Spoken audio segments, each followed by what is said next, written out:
హరి ఓం శ్రీ మహాగణాధిపతయే నమః.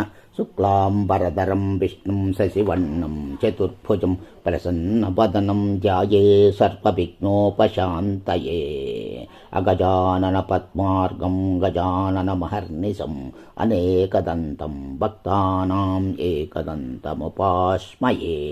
శారదా శారదాంభోజవదనా వదనాంబుజే సర్పదా సర్పదా అస్మాకం సన్నిధిం క్రియాత్. కూజంతం రామ రామేతి మధురం మధురాక్షరం ఆహ్య కవితాశాఖం వందే వాల్మీకి కోకిలం.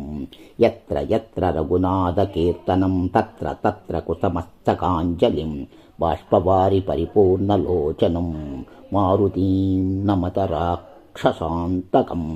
మనోజవం మారుతతుల్యవేగం జితేంద్రియం బుద్ధిమతాం వరిష్టం వాతాత్మజం వానరయోధముఖ్యం శ్రీరామదూతం శిరసా నమామి. నమోస్తు రామాయ సలక్షణాయ దైవే చ తస్యై జనకాత్మజాయై. నమో అస్తు రుద్రేంద్రయమానిలేభ్యో నమో అస్తు చంద్రార్కమరుద్గణేభ్య. ప్రియ భగవద్బంధువులారా, 5వ సర్గ లంకలో సీతాన్వేషణం. తత సమత్యం గత మంసుమంతం జ్యోత్స్నావితానం మహాదుత్వమంతం దదర్శ ధీమాన్ దివి భానుమంతం కోష్ఠే వృషం మత్తమివ భ్రమంతం. తరువాత ధీమంతుడైన హనుమంతుడు ఆకాశ మార్గంలో తన కిరణాలచే వెన్నెలను విస్తృతంగా వ్యాపింపచేస్తూ గోశాలలో తిరుగుతున్న ఆబోతులా ఉన్న చంద్రుణ్ణి చూశాడు. లోకులు దుఃఖాలను అన్నిటినీ నశింపజేస్తూ సమస్త ప్రాణులను ప్రకాశింపజేస్తూ సముద్రాన్ని ఉప్పొంగింపజేస్తూ చల్లని కిరణాలతో ఆకాశంలో సంచరిస్తున్న చంద్రుణ్ణి హనుమంతుడు చూశాడు. భూమి మీద గల మందర పర్వతంపై ఏ శోభపుంటుందో, ప్రదోషకాలాల్లో సాయంకాల్లో సముద్రమునందు ఏ ప్రకాశం ఉంటుందో, జలమందలి కమలాలలో ఏ కాంతి ఉంటుందో అట్టి ప్రకాశమే చంద్రునిలో మహోజ్వలంగా కానవస్తున్నది.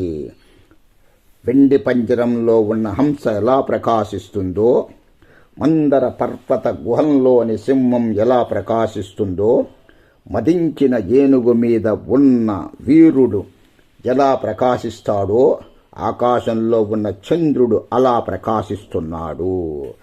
వాడి కొమ్మలున్న వశమంలా మహోన్నత శిఖరాలు గల తెల్లని మహాపర్వతంలా బంగారపు తొడుగులు దాల్చిన దంతాలు గల ఏనుగులా అప్పుడు పరిపూర్ణ కళలతో చంద్రుడు ప్రకాశిస్తున్నాడు. మంచు తంపరలను మాలిన్యము తొలగిపోయి మహాగ్రహమైన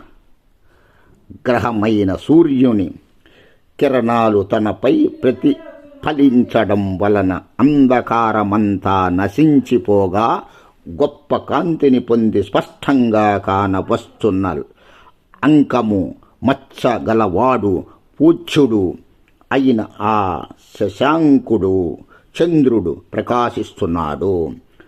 ఆకాశంపైకి వస్తున్న ఆ చంద్రుడు శిలాతలం మీదకి ఎక్కి నిలబడ్డ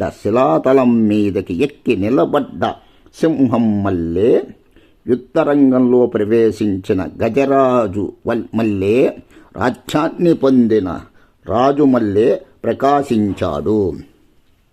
స్వర్గం మల్లే ప్రకాశిస్తున్న పావనమైన ఆ సాయం సమయంలో చంద్రుడు ఉదయించి ప్రకాశిస్తూ ఉండడంతో చీకటి నశించింది. రాక్షసులు మాంసభక్షణానికి ఉపక్రమించారు. తమ తమ మనస్సులలో కోపాలను విడిచి స్త్రీలు వారి ప్రియులు కలిసికోసాగారు. ఆ సమయంలో చెవులకు ఇంపుగా వీణానందం వినవస్తున్నది. ఆ సమయంలో చెవులకు ఇంపుగా వీణానందం వినవస్తున్నది. పవిత్ర చరిత్రులై స్త్రీలు భర్తల పక్కన శయనమిస్తున్నారు. అమిత ఆశ్చర్యమును కలిగించు ప్రవర్తనలు గల రాక్షసులు సైతం విహరిస్తున్నారు. వీరుడు బుద్ధిమంతుడు అయిన ఆ హనుమంతుడు అనేక రకాల గృహాలను తిలకించాడు. వాటిలో కొన్ని గృహాలలో మదించి ఏమరపాటుతో ఉన్న జనులు ఉన్నారు. మరికొన్ని గృహాలు రథాలతోనూ అశ్వాలతోనూ భద్రజాతికి చెందిన ఏనుగులతోనూ